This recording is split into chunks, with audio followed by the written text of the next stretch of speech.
सारे काम वित्त द्वारा संचालित होते हैं, इसलिए किसी भी देश को सबसे ज्यादा ध्यान अपने कोषागार पर देना चाहिए। यह बात कही है भारत के प्रसिद्ध अर्थशास्त्री कौटिल्य ने, जिन्होंने यह बात स्पष्ट रूप से कह दी है किसके बारे में, किसी भी देश के बजट के बारे में। यदि वह राज्य है तो भी उसका कोषागार या बजट कितना शक्तिशाली होना चाहिए, यह इसी बात पर केंद्रित है।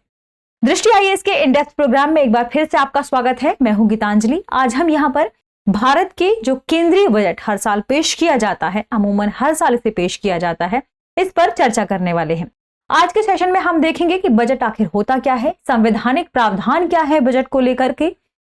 इसके साथ ही हम समझेंगे इसके चरण क्या है, यानी इसके प्रस्तुत करने के चरण कौन कौन से हैं और बजट को कौन कौन सी शक्तियां प्रभावित करती हैं, यानी सरकार क्या सोचकर हर साल एक नए बजट को लेकर आती है। तो आइए सबसे पहले हम देखते हैं कि आज हम किन बिंदुओं पर चर्चा करने वाले हैं। आज का हमारा विषय है केंद्रीय बजट क्या है, इसके प्रमुख चरण कौन कौन से हैं। यदि हम बात करें कि आज हम किन बिंदुओं पर चर्चा करने वाले हैं, तो सबसे पहले हम देखेंगे खबर कहां से प्रकाशित की गई है, कहां से ली गई है। इसके बाद जानेंगे कि आखिर यह खबर चर्चा में क्यों आ गई है, इसकी सुर्खियों में बने रहने के पीछे क्या कारण है। इसके बाद समझेंगे कि आखिर यह बजट कहां से आया है, शब्द क्या कहां से लाया गया बजट, और बजट के बाद इसके बाद समझेंगे इसके बारे में संवैधानिक प्रावधान कौन कौन से हैं, कहां पर इसके बारे में चर्चा की गई है।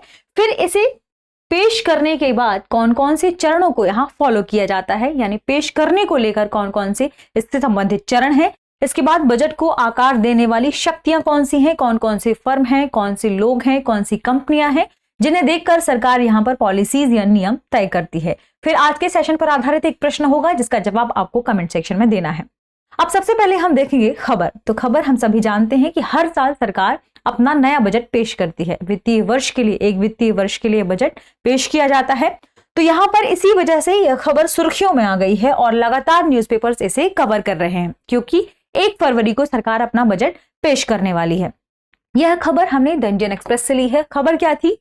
Explain speaking the nuts and bolts of a union budget, यानी केंद्रीय बजट के बारे में कौन कौन सी क्रक्स हैं जो महत्वपूर्ण है आपको जानना, आज हम इसी सेशन पर इस बारे में चर्चा करेंगे। तो आइए सबसे पहले हम देखते हैं कि यह खबर चर्चा में क्यों है या इसके सुर्खियों में बने रहने के पीछे क्या कारण है। तो हम सभी जानते हैं कि 1 फरवरी को वित्त वर्ष 2023-24 के लिए केंद्रीय बजट पेश किया जाएगा, जिसे भारत की वित्त मंत्री निर्मला सीतारमण द्वारा पेश किया जाएगा। और इस पूरे बजट में, चूंकि एक वित्तीय वर्ष के लिए पेश किया जाता है, तो एक वर्ष में सरकार की कुल प्राप्तियां क्या है, सरकार के कुल व्यय क्या है, इसके बारे में चर्चा की जाती है। इस वजह से बजट जो है इस बार फिर से सुर्खियों में बन गया है और सुर्खियों में बने रहने के कारण ही आज हम इस सेशन पर इसके बारे में चर्चा करने वाले हैं। सबसे पहले हम देखेंगे कि आखिर यह बजट क्या है और यह किन मूल सिद्धांतों पर कार्य करता है, क्योंकि बजट को पेश करने के पीछे कुछ ना कुछ नियम डिसाइड ही किए गए होंगे। तो आइए हम सबसे पहले देखते हैं कि बजट क्या है, इसकी उत्पत्ति कहां से हुई, शब्द को सबसे पहले कहां पर लाया गया। दरअसल केंद्रीय बजट को तकनीकी रूप से क्या कहा जाता है? वार्षिक वित्तीय विवरण, यानी भारतीय संविधान में, जिसके बारे में अभी आगे हम चर्चा भी करेंगे, उसमें बजट के लिए जो शब्द इस्तेमाल किया जाता है उसके लिए कहा गया है वार्षिक वित्तीय विवरण। लेकिन बजट शब्द कहां से आया? तो दरअसल बजट शब्द फ्रेंच भाषा के शब्द बूजट से बना है, जिसका अर्थ है चमड़े का थैला या झोला। तो हम सभी जानते हैं कि जब बजट पेश किया जाता है तो इससे पहले एक चमड़े के थैले में ही उससे संबंधित जो भी प्रतियां हैं, दस्तावेज हैं, वे लाए जाते थे। तो अभी भी उसी चीज को यहाँ पर फॉलो किया जाता रहा है। तो बजट क्या है? वित्तीय आय व्यय का एक वार्षिक लेखा जोखा, जिसके बारे में हमने अभी चर्चा भी की। सरकार आने वाले एक वर्ष में, यानी इस पूरे एक वित्तीय वर्ष में जो कि आने वाला है वर्ष 2023 और 24, इसको लेकर सरकार की क्या अनुमानित व्यय और प्राप्तियां हो सकती हैं एक वर्ष की, इसी के बारे में जो भी लेखा जोखा होता है वही बजट कहलाता है। यह सरकार का सबसे प्रभावशाली उपकरण होता है, क्योंकि सरकार इसमें भविष्य में आने वाली अपनी नीतियों, पॉलिसीज के बारे में बताती है कि कौन कौन सी वो नई पॉलिसी लेकर आने वाली है, जनता के लिए कौन कौन सी पॉलिसी यहाँ जरूरी है। क्योंकि हम सभी जानते हैं कि सरकार किससे चलती है, सबसे एक बड़ा जो सरकार का सोर्स है वह है कर। तो सरकार बजट में यह भी तय करती है कि उसने कर में क्या बदलाव किए हैं, किस वर्ग में कितने प्रतिशत कर यहाँ पर आवंटित किया जाएगा। इसलिए सरकार के लिए एक महत्वपूर्ण उपकरण या कहें एक प्रभावशाली उपकरण के रूप में इसे देखा जाता है, ताकि सरकार इसी के जरिए अपनी नीति भी तय करे और यह भी तय करे कि किसी नीति या किसी योजना के क्रियान्वयन में उसे कितना बजट यहाँ पर दिया गया है। इसके बाद हम जानेंगे बजट से संबंधित ही कुछ अन्य यहाँ पर तथ्यों के बारे में। यदि हम बात करें बजट के संबंध में, तो बजट अनिवार्य रूप से 3 बड़े विवरण प्रदान करता है, जिसके बारे में अभी हमने पिछले स्लाइड में चर्चा भी की। इसमें क्या क्या है? पहली, सरकार की कुल प्राप्तियां, यानी आने वाले वर्ष में सरकार द्वारा जुटाई जाने वाली कुल धनराशि। सरकार आने वाले समय में कहां कहां से धनराशि को जुटाएगी, जिसमें क्या शामिल है? पहले अभी हमने चर्चा भी की, कर, जिसे कहा जाता है राजस्व। राजस्व के जरिए सरकार कुछ पैसा जुटाती है। कुछ गैर राजस्व सोर्स भी होते हैं जहां से सरकार पैसे जुटाती है। राजस्व में हमने बात कर ली किसके बारे में? कर के बारे में। कराधान करके सरकार कुछ पैसे जुटाती है। यदि गैर राजस्व की बात करें तो सरकार की कुछ अपने निकाय होते हैं, सरकार की कुछ अपनी कंपनियां होती हैं। उन कंपनियों में सरकार को आंशिक लाभांश प्राप्त होता है।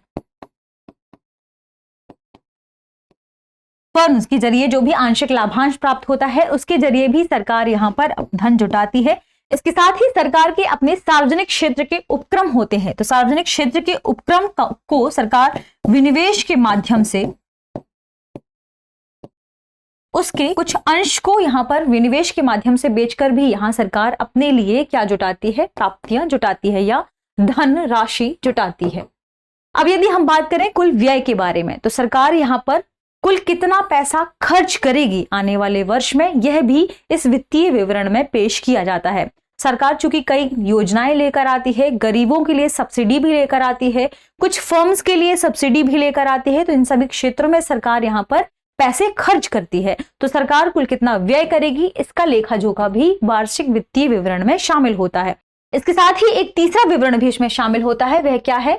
जो पैसे खर्च हुआ और जो सरकार ने कमाया, इसके बीच में जो अंतर है उसे पाटने के लिए सरकार बाजार से जो ऋण उधार लेगी, इसके विवरण को भी इसमें शामिल किया जाता है, जिसे राजकोषीय घाटे के रूप में भी जाना जाता है। तो इसके बारे में जो पूरा विवरण पेश किया जाता है उसे ही बजट कहा जाता है।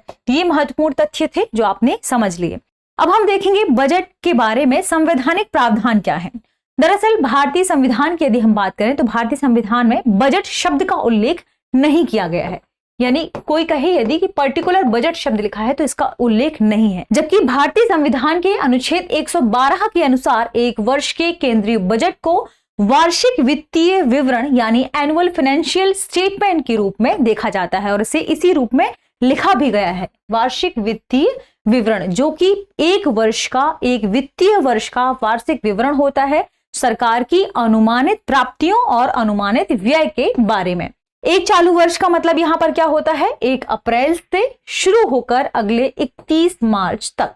तो 31 मार्च तक जो भी वर्ष रहा है, 1 अप्रैल से शुरू होकर, वह एक वित्तीय वर्ष के रूप में जाना जाता है। ये तो हमने बजट से संबंधित और इसके संवैधानिक प्रावधान क्या है इसके बारे में जान लिया। अब हम जानते हैं बजट को पेश करने के प्रमुख चरणों के संदर्भ में। तो हम सभी जानते हैं कि बजट को संसद में पेश किया जाता है। संसद मतलब संसद में 3 चीजें शामिल है, लोकसभा, राज्यसभा और राष्ट्रपति। कहां पर? संसद में बजट पेश किया जाता है। सबसे पहले बजट की प्रस्तुति होती है, वित्त मंत्री द्वारा इसे प्रस्तुत किया जाता है। इसके साथ ही इस पर आम चर्चा होती है। आम चर्चा के बाद विभागीय समितियों द्वारा जांच की जाती है, क्योंकि इसमें कुछ मांग की जाती है, कुछ में अनुदानों की मांग की जाती है, योजनाओं के लिए सरकार मांग करती है। इन चीजों के लिए, इन योजनाओं के लिए हमने इतना यहाँ पर धन सोचा है या रखा है कि इस धनराशि को इस योजना में खर्च किया जाएगा। तो वहां पर आम चर्चा होती है और फिर विभागीय समितियों द्वारा इसकी जांच होती है। फिर अनुदान मांगों पर मतदान भी होता है कि जो मांग की गई है उसमें कौन कौन व्यक्ति कितना सहमत है, उसे लेकर मतदान होता है। इसके बाद जो भी मांगे होती है, योजनाएं होती हैं, अंतिम दिन फिर पटल पर उसे रखा जाता है और उस पर फिर मतदान होता है। लास्ट में फिर इसे गिलोटिन कहा जाता है इस पूरी प्रक्रिया को।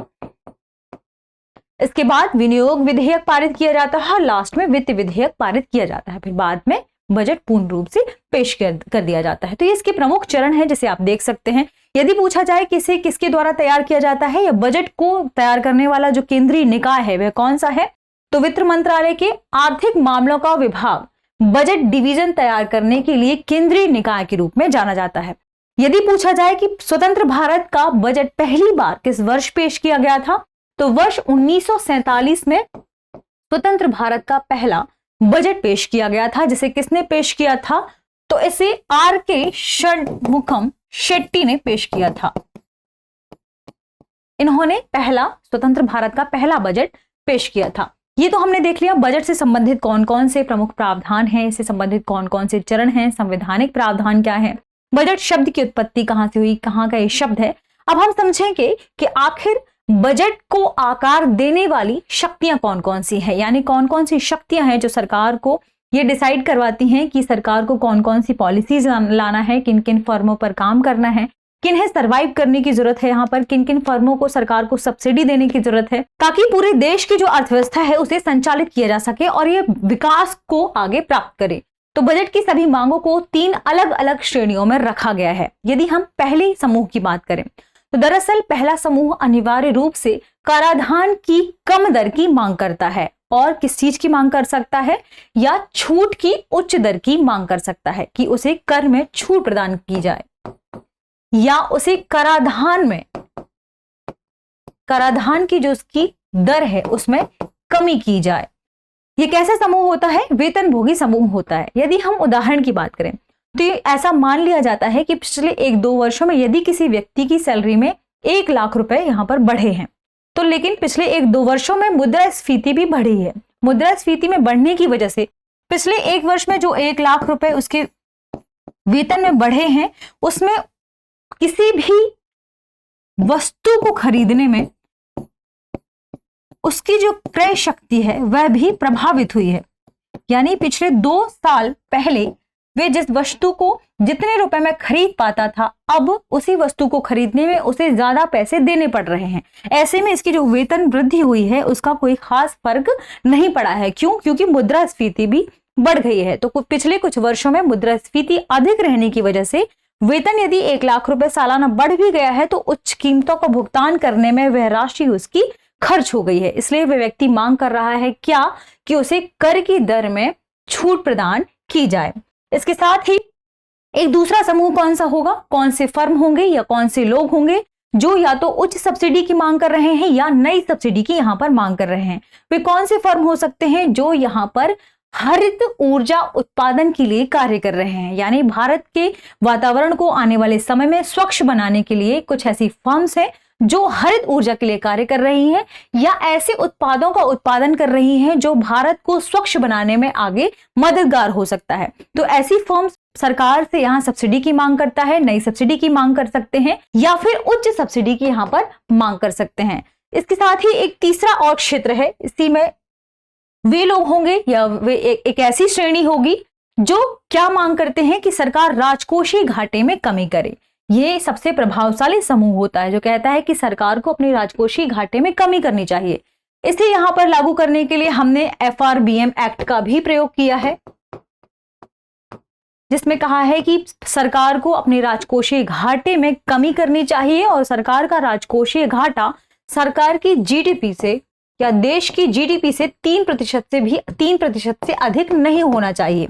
यह बात इस एक्ट में कही भी गई है। सरकार लगातार इसमें प्रयास भी करती है, लेकिन इसके बावजूद आज भारत का जो राजकोषीय घाटा है वह काफी अधिक है।